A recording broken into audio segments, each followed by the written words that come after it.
He walked into a dusty diner for coffee and found the friend who once saved his future wiping tables for tips. The smell of frying bacon and fresh coffee wasn't what Matthew Branson had planned for his Tuesday morning. He was supposed to be halfway to a meeting in downtown Phoenix, reviewing property reports in the back of his town car. Instead, a flat tire on the highway left him stranded outside Yuma, Arizona, with nothing but a roadside diner called Patty's Place in sight. He pushed open the glass door, the bell above it giving a tired jingle. The place looked frozen in time. Vinyl booths patched with duct tape, faded photos of local softball teams on the walls, a jukebox that probably hadn't played a song in years. Matthew adjusted his jacket, feeling out of place in his tailored suit among truckers and farmers wearing ball caps. He slid into a corner booth, ordered black coffee, and was pulling out his phone when a voice said, "Morning, can I get you started with some breakfast?" He looked up, and for a second, his mind went completely blank. Standing there with a pen and pad in hand was Renee Parker. Not a Renee Parker. The Renee Parker. His best friend from middle school. The girl who used to quiz him on fractions while they sat on the stoop of her apartment building. The one who taught him to ignore the kids who made fun of his thrift store sneakers. The one who had bigger dreams than anyone he'd ever met. But here she was, wearing a faded apron, hair pulled back in a loose bun, eyes a little more tired than he remembered. She didn't recognize him. Not yet. She was too busy wiping her hands on a dish towel, the corner of her mouth twitching like she was trying to smile through exhaustion. Matthew's throat tightened. He hadn't seen her in over 20 years. Back then, they'd both sworn they'd leave their struggling neighborhood and never look back. He'd kept that promise. And then some. His real estate empire stretched across 5 states. His face had been in magazines. Renee. He couldn't help but notice the tremor in her hands when she wrote his order down, the way her shoulders drooped between tables. He didn't want to stare, but he couldn't stop. She glanced up finally, her gaze locking with his. "Wait, Matt?" she said slowly, tilting her head. "Matthew Branson?" Her voice still had that same warmth, like the years hadn't stolen it. But the look in her eyes, that was different. "Hey, Renee," he said, standing up slightly. "It's been a long time." She let out a small laugh, shaking her head. "I'll say, what are you doing in a place like this?" He could have answered honestly. Flat tire, bad luck, wrong exit. But something about her tone made him choose his words carefully. Just passing through. But the truth was, he wasn't sure if this was a coincidence or something he was meant to see. But before he could figure that out, she glanced over her shoulder toward the kitchen like someone was calling her, and whatever conversation they were about to have had to wait. Renee scribbled something on her order pad before hurrying toward the kitchen window. The cook, a heavy-set man with a sweat-stained bandana, barked something Matthew couldn't hear over the clatter of dishes. She took 2 steaming plates, balanced them on one arm, and moved toward another table with the kind of practiced rhythm that only comes from years of doing the same thing. Matthew sat back, fingers drumming against the coffee mug in front of him. He wasn't used to waiting for people to come back. In his world, people made time for him. But here? He was just another customer in line.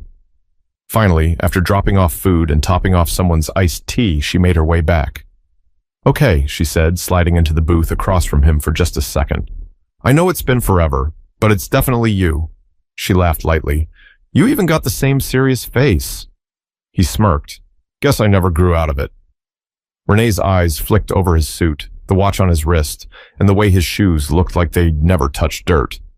"You look different, though, in a good way. So where'd life take you?" Matthew hesitated. He knew what saying billionaire real estate investor could do in a small-town diner. Conversations changed.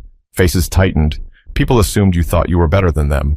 And with Renee, the last thing he wanted was for her to feel that wall between them. "I've been in real estate," he said simply. "Keeps me busy." She raised an eyebrow.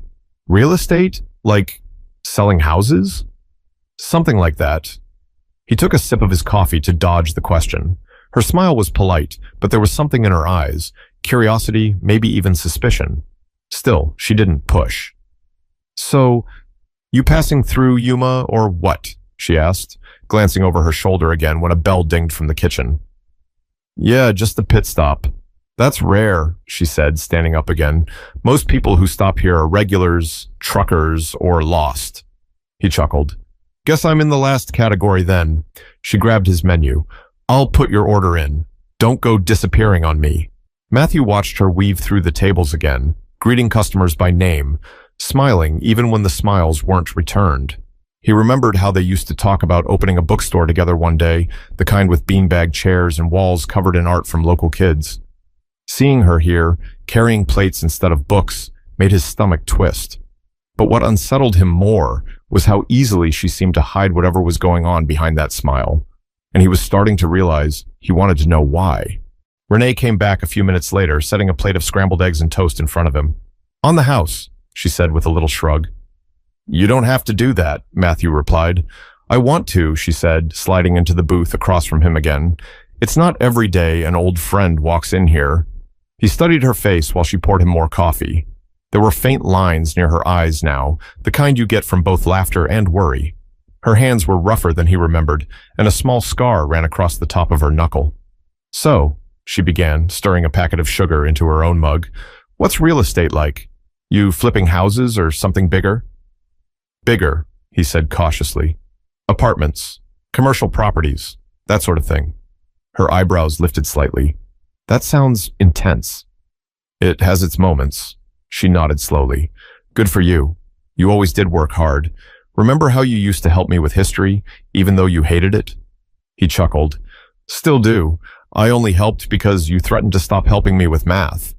Her laugh was real this time, not the polite kind. "True." She sipped her coffee, then looked down at the table like she was deciding whether to say something. "It's weird seeing you here. Makes me think about all the stuff we used to talk about." "Like the bookstore?" he asked. "Yeah," she smiled faintly. "Guess life had other plans." Matthew wanted to ask what those plans were, but he could feel the weight behind her words.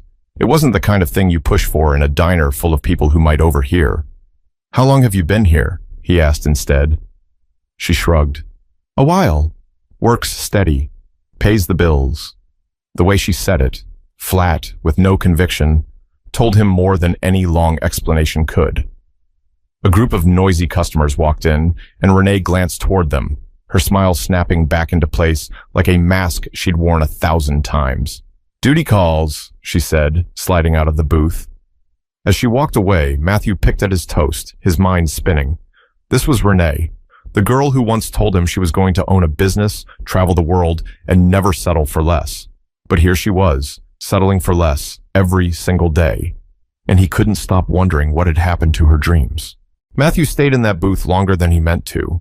He watched Renee work the room like she'd been doing it forever, balancing plates, dodging a kid running between tables, laughing at an old man's joke she probably heard 100 times before. But there were cracks in the act. When she thought no one was looking, her smile faded. She'd pause to rub her wrist like it hurt. She'd stare out the front window for just a moment too long before forcing herself back into motion.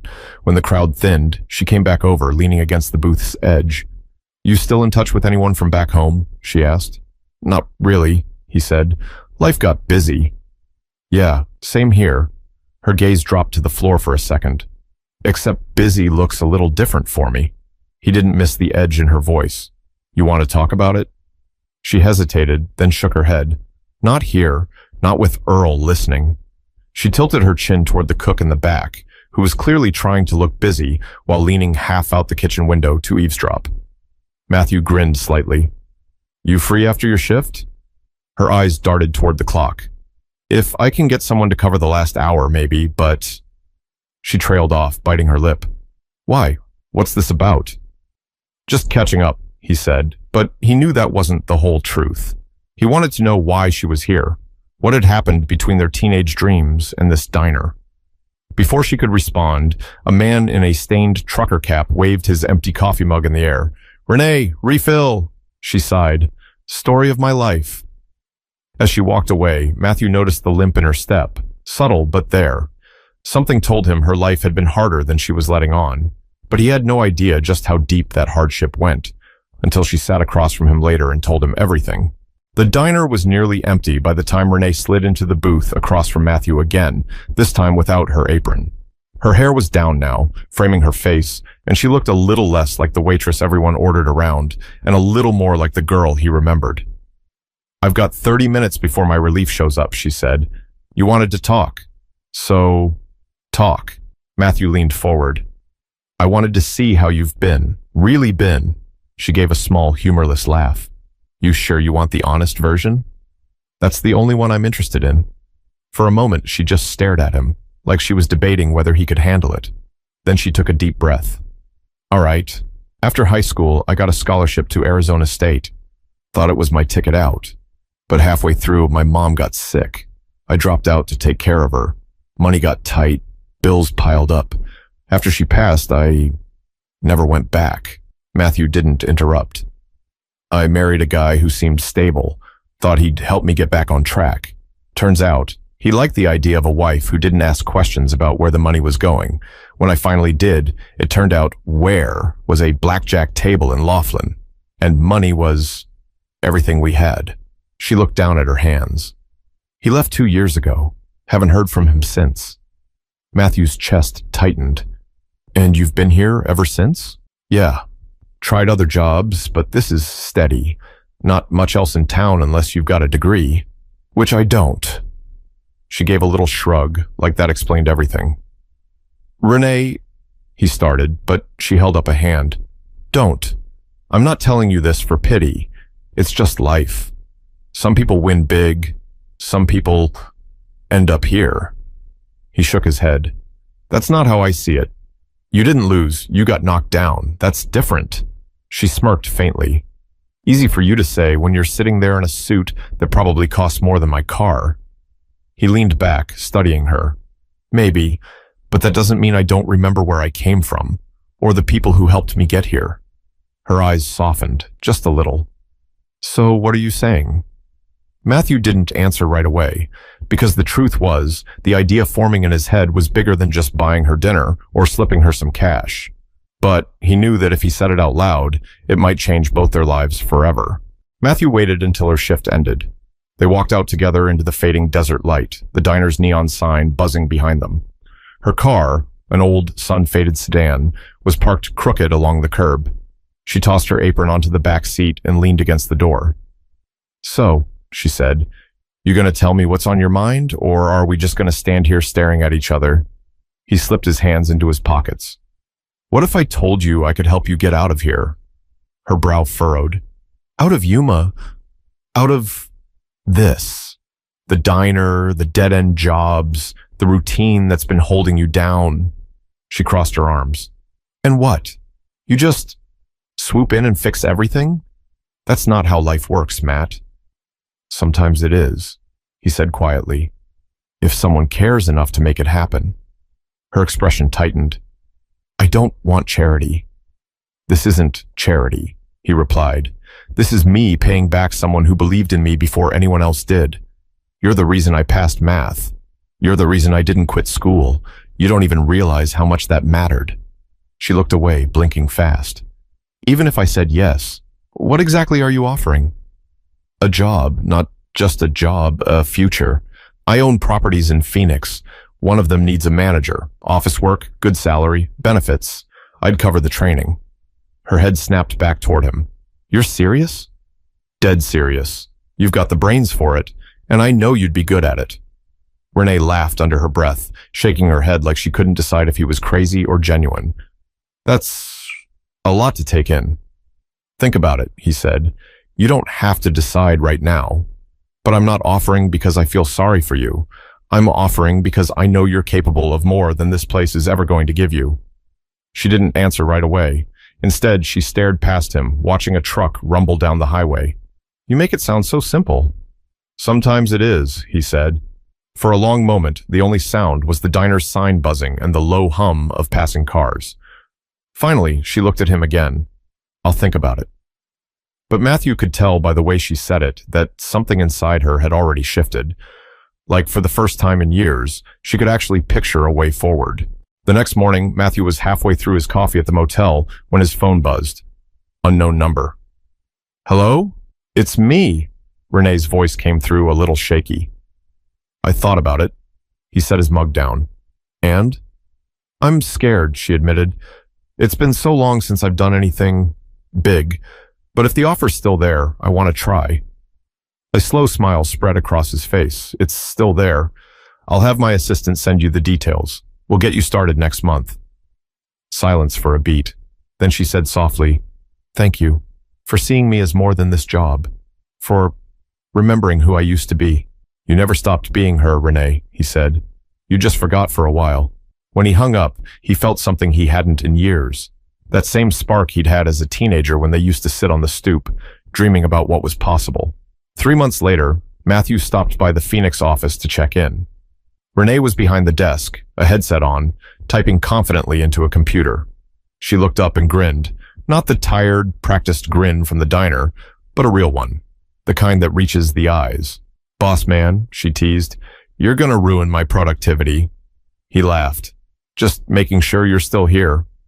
"Where else would I be?" she said, and he could tell she meant it. As he left the building, Matthew thought about how simple it had been. One conversation, one chance, and everything was different. Sometimes helping someone doesn't mean handing them the world. It means showing them the door and reminding them they can walk through it. And if you're listening to this, maybe there's someone in your life who's forgotten their own potential. Don't just tell them they can make it. Show them how. You never know how much that moment might mean. If this story moved you, share it with someone who needs a little push toward their own second chance.